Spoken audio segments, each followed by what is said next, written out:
सेबी के अगस्त 2023 में आए एफपीआई डिस्क्लोजर नियम पालन करने का आज आखिरी दिन है। माना जा रहा है कि नियमों के चलते ही बाजार में आज गिरावट है। क्या है पूरी खबर और क्या है नियम, बताने के लिए हमारे साथ है सीएनबीसी टीवी 18 के वरिष्ठ सहयोगी निमेश शाह। तो निमेश जी, बताएं क्या जानकारी है आपके पास। एक सिंपल सी चीज़ है जो मैं आपको समझाऊंगा कि आज क्या हुआ और आज इसका रेलेवेंस क्या है।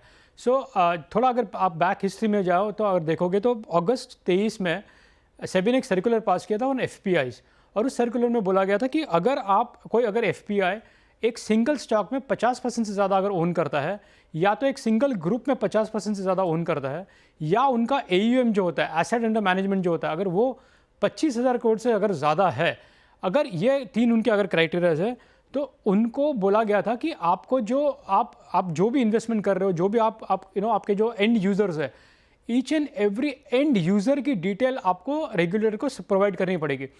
आपको सिंपल टर्म्स में समझाओ तो बहुत पहले पी नोट का बहुत मिसयूज हुआ करता था, हमको पता नहीं चलता था कि उसका एंड यूजर क्या है। सिमिलरली एफपीआई में भी अगर एक एफपीआई देखोगे तो उसमें 100, 500, 1000 इन्वेस्टर्स हो सकते हैं, या बहुत सारे इन्वेस्टर्स होते हैं।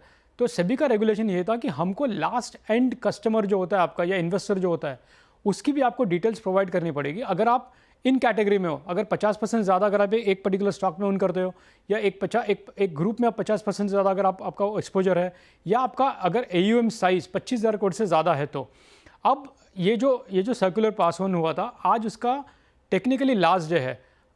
इसका मतलब ये है कि अगर आपने अगर आपने जो कंप्लाइंसेस सेबी ने डाले थे, अगर आपने वो कंप्लाइन कर दिए तो कोई बात नहीं है। अदरवाइज आपको आज उसको नलीफाई कर, या तो आपको बेचना पड़ेगा, या तो आपको नलीफाई करना पड़ेगा। इसमें भी आपको एक ऐड करता हूँ कि इसमें और 6 महीने का प्रोविज़न है कि कोई एफपीआई अगर नहीं बेचना चाहता है तो वो और 6 महीने के बाद अनदर 6 महीने में बेच सकता है। लेकिन उसमें एक ही प्रॉब्लम है कि आपको 5% की पेनल्टी लगेगी ऑन द सेल वैल्यू।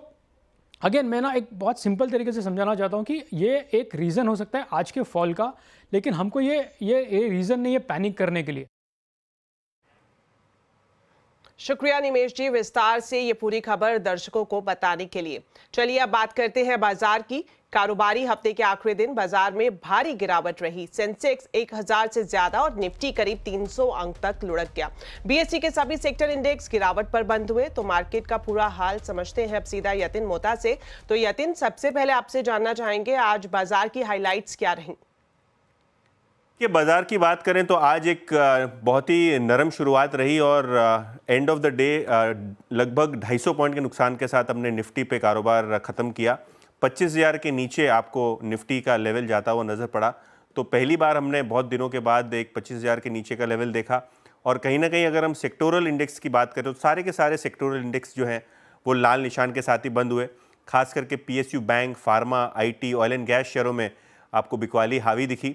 और अगर हम स्पेसिफिकली पीएसयू डिफेंस स्टॉक्स की बात करें या बहुत सारे फार्मा शेयरों की बात करें तो वहां भी मुनाफा वसूली हावी थी। यदि आपसे ये भी जानना चाहेंगे आज किन सेक्टर्स और शेयर्स में सबसे ज्यादा गिरावट रही।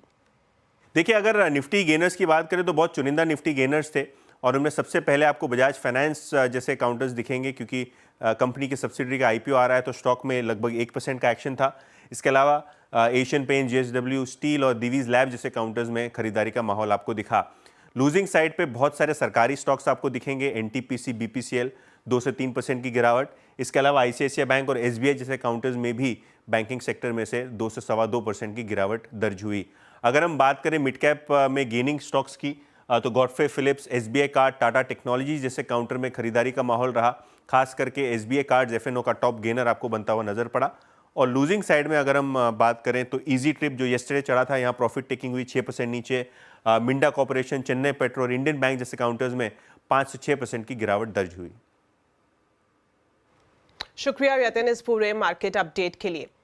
गोल्डीलॉक्स प्रीमियम रिसर्च के founder and chief strategist Gautam Shah, जिनके पास टेक्निकल रिसर्च में 2 दशक से ज्यादा का अनुभव है, उनके मुताबिक स्टॉक के बड़े ट्रेंड पकड़ने के लिए वो जाने जाते हैं। तो उनसे हम समझते हैं कि आज कहां बड़े मूव्स के संकेत मिल रहे हैं।